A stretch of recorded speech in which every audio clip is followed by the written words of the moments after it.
নমস্কাৰ আপোনালোক সকলোকে পুনৰবাৰ আপন নিউজৰ অন্য এটা ভিডিঅ' লৈ স্বাগতম জনাইছো। আজিৰ ভিডিঅ'টো অকনমান দীঘলীয়া হ'ব পাৰে। 2025 চনৰ জানুৱাৰী মাহৰ পৰা আপোনালোকৰ বাবে প্ৰায় 17টাকৈ নতুন নিয়ম সলনি হ'ব। 2025 চনৰ জানুৱাৰী মাহৰ পৰা। তো ভিডিঅ'টো অকনমান দীঘলীয়া হ'ব, শেষলৈকে চাব আপোনালোকৰ কাৰণেনো কি নতুন নিয়ম সলনি হ'ব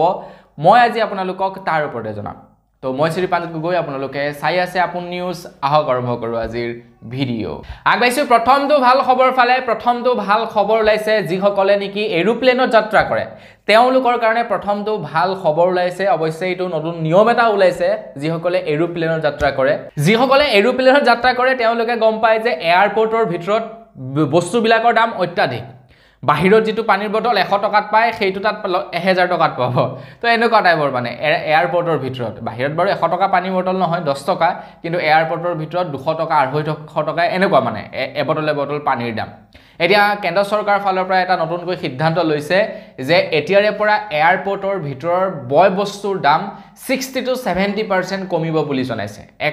1 তাৰিখৰ পৰা 60 to 70% দাম কমাই দিব। তো যিসকলে এয়াৰপৰ্টত যাত্ৰা কৰে তো তেওঁলোকৰ কাৰণে এটো এটা ভাল খবৰ বুলিয়ে ক'ব পাৰি। আগবাইছো ইয়াৰ পাছৰটো সলনি হ'ব লগা নিয়মৰ ফালে। ইয়াৰ পাছৰ নিয়মটো ওলাইছে যিসকল লোকে নেকি বেংক অফ বৰোদাৰ ক্ৰেডিট কাৰ্ড ব্যৱহাৰ কৰে তো তেওঁলোকৰ কাৰণে। তো বেংক অফ বৰোদাৰ ক্ৰেডিট কাৰ্ড যিসকলে ব্যৱহাৰ কৰে তেওঁলোকে এয়াৰপৰ্টত বিভিন্ন ফেচিলিটি লাভ কৰে যদি তেওঁলোকে ক্ৰেডিট কাৰ্ডৰ জৰিয়তে শ্বপিং কৰে। কিন্তু এতিয়া সেই ফেচিলিটিখিনি লাভ কৰিবৰ কাৰণে বেংক অফ বৰোদাই টাৰ্ম এণ্ড কণ্ডিশ্যন বান্ধি দিছে কি যে এতিয়াৰে পৰা হয়তো 20,000 প্ৰত্যেক মাহে নতো 40,000 মানে 20ৰ পৰা 40,000 টকাৰ ভিতৰত খৰচা কৰিব লাগিব ক্ৰেডিট কাৰ্ডৰ পৰা। তেতিয়াহে কোনো এজন ব্যক্তিয়ে ক্ৰেডিট কাৰ্ডৰ জৰিয়তে এয়াৰপৰ্টৰ ভিতৰত বিভিন্ন ফেচিলিটি লাভ কৰিব, নহলে লাভ নকৰিব বুলি জনাইছে। মানে তেওঁলোকে আপোনালোকক ক্ৰেডিট কাৰ্ডটো ব্যৱহাৰ কৰিবলৈ দিছে, আপোনালোকে বোলে ব্যৱহাৰ কৰা নাই, কেৱল এয়াৰপৰ্টত ফেচিলিটি লাভ কৰিবৰ কাৰণেহে ইউজ কৰিছে। তো আপোনালোকক ক'ৰ পৰা তেওঁলোকে সুবিধা দিব? তো তেওঁলোকে কৈছে আপোনালোকে ব্যৱহাৰ কৰিব লাগিব প্ৰত্যেক মাহে মোটামুটি 20ৰ পৰা 40,000। সাপোজ আপোনালোকে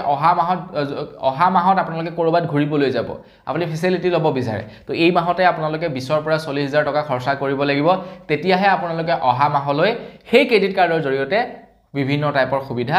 লাভ কৰিব এয়াৰপৰ্টৰ ভিতৰত। আগবাইছো ইয়াৰ পাছৰটো নিয়মৰ ফালে। ইয়াৰ পাছৰ নিয়মটো ওলাইছে স্কুল কলেজসমূহৰ ওপৰত। অৱশ্যে স্কুলবিলাকৰ কাৰণে ওলাইছে ইয়াৰ পাছৰ নিয়মটো। বৰ্তমান সময়ত স্কুলবিলাকত যিবিলাক ডেস্ক বেঞ্চ ব্যৱহাৰ কৰা হয় সেইবিলাক কাঠৰ থাকে,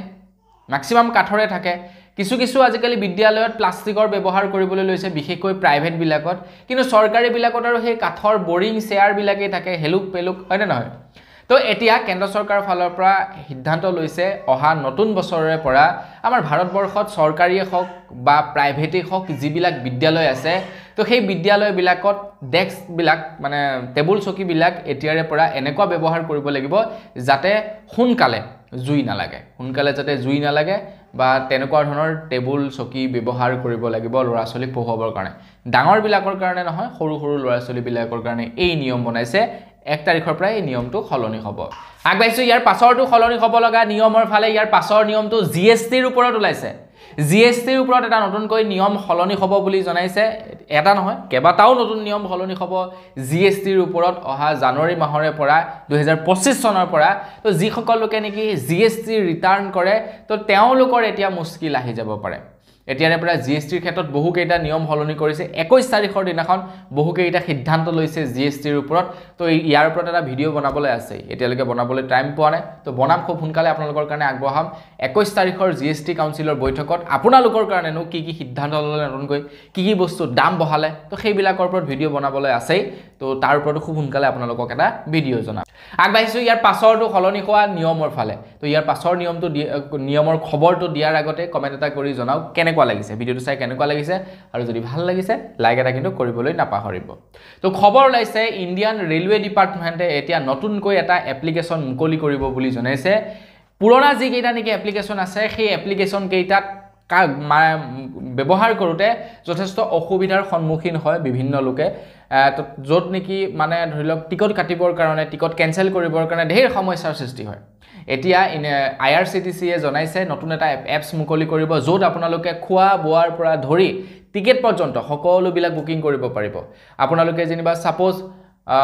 ধেমাজিৰ পৰা গুৱাহাটীলৈ যাব তো আপোনালোকে ধেমাজিৰ পৰা গুৱাহাটীলৈ যোৱা সময়ছোৱাতটো কিবা নহয় কিবা এটা খাব তো সেই সময়ছোৱাত খাবৰ কাৰণে আপোনালোকে মোবাইলতে অৰ্ডাৰ কৰিব পাৰিব সকলোবিলাক ফেচিলিটি আপোনালোকে লাভ কৰিব সেই এপছটোৰ জৰিয়তে টিকটো কাটিব পাৰিব বেলেগৰ ওচৰত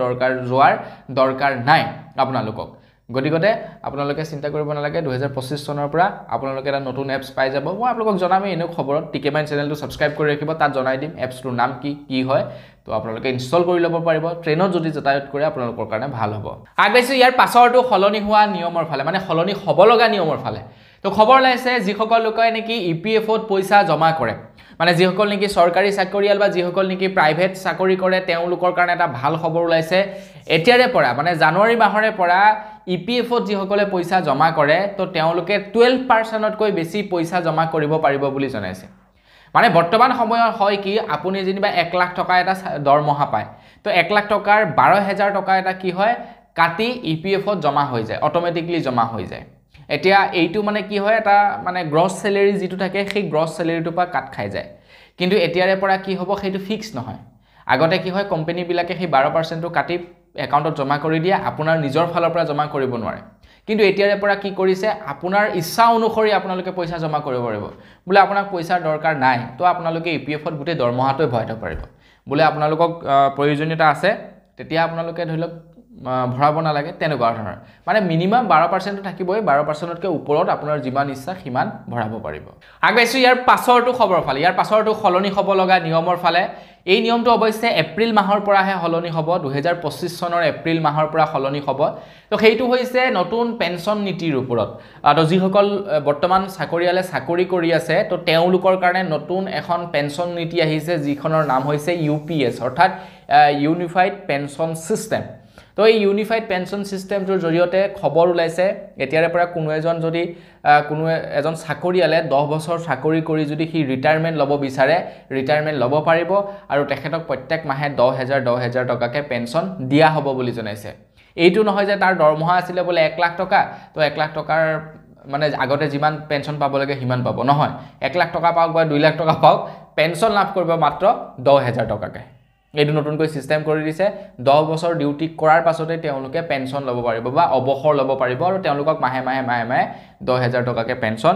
দি যাব বুলি জনাইছে আগবাইছো ইয়াৰ পাছৰটো খলনি হ'ব লগা নিয়মৰ ফালে ইয়াৰ পাছৰ নিয়মটো অৱশ্যে পেনশনধাৰী সকলৰ কাৰণে মানে যিসকলে অলৰেডি পেনশন পাই আছে তো তেওঁলোকৰ কাৰণে ওলাইছে ইয়াৰ পাছৰটো নিয়ম তো পেনশনধাৰী সকলে এতিয়া জীৱন প্ৰমাণপত্ৰ দিবৰ কাৰণে বেংকত যোৱাৰ প্ৰয়োজনীয়তা নাই জীবন প্ৰমাণপত্ৰ নিদিয়াকৈ তেওঁলোকে মোবাইল ফোন ব্যৱহাৰ কৰিয়ে তেওঁলোকৰ জীবন প্ৰমাণপত্ৰ মানে অথেন্টিকেশন কৰিব পাৰিব ভিডিও কেৱাইসি হ'ব ভিডিও কেৱাইসি জৰিয়তে তেওঁলোকে অথেন্টিকেশন কৰিব পাৰিব বুলি জনাইছে নহলে বৰ্তমান সময়ত হয় কি যিসকল নেকি পেনশনাৰ আছে পেনশনাৰ সকলে বছৰে বেংকত যাব লাগে তেওঁলোক যে জীৱিত আছে তাৰ প্ৰমাণপত্ৰ দি আহিব লাগে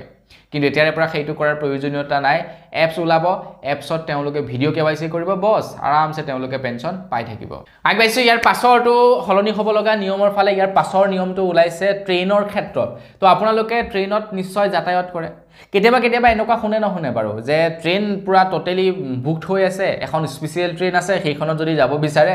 যত নেকি 100 টকা টিকেট হয় তাত 1000 টকা টিকেট 1000 টকা ভৰিব লাগে স্পেশাল ট্ৰেইন মানে বা বিভিন্ন স্থানলৈ যাবৰ কাৰণে বিভিন্ন স্পেশাল ট্ৰেইন বিলাক থাকে আপোনালোকে তাত যাব পাৰে কিন্তু টিকেটৰ দামটো বেছি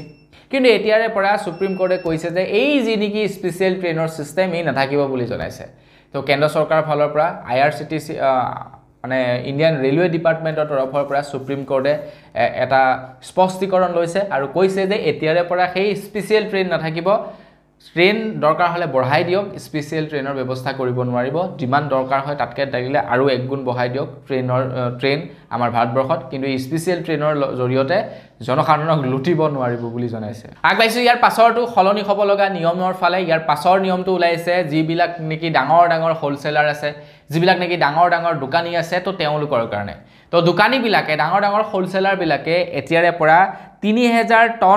3000 টন হে কেৱল ঘেহু ষ্টক কৰি ৰাখিব পাৰিব বুলি জনাইছে আৰু যিবিলাক নেকি সৰু হোলসেলাৰ থাকে তেওঁলোকে কেৱল 10 টন হে ঘেহু ষ্টক কৰি ৰাখিব পাৰিব তাতকে বেছি নোৱাৰিব কাৰণ ডাঙৰ যিবিলাক নেকি ব্যৱসায়ী থাকে তেওঁলোকে কি কৰে বেছিতকৈ বেছি ষ্টক কৰি দিয়ে বজাৰত নাইকিয়া হয় বজাৰত দাম বাঢ়ি যায় আৰু তেওঁলোকে অধিক দামত বিক্ৰী কৰি দিয়ে তো সেই যি নেকি মনোপলি সেই মনোপলি নচলিব 2025 চনৰ পৰা আগবাইছো ইয়াৰ পাছৰটো সলনি হ'ব লগা নিয়মৰ ফালে ইয়াৰ পাছৰ নিয়মটো ওলাইছে গাড়ীৰ ক্ষেত্ৰত বৰ্তমান সময়ত গাড়ীবিলাক নতুন নতুন যিবিলাক গাড়ী ওলাইছে নতুন নতুন গাড়ীবিলাকত কি হয় আগফালৰ সিট বেল্টডাল যদি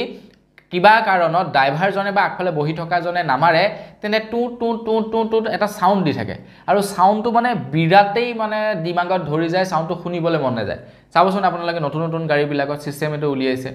তো এতিয়া আমাৰ ভাৰত চৰকাৰৰ পৰিবহণ বিভাগৰ ফালৰ পৰা কৈছে যে কেৱল আগফালৰ সিট বেল্ট গিডাল লগালেই সেই ইন্ডিকেটটো দিলে নহব এতিয়াৰ পৰা পিছফালৰ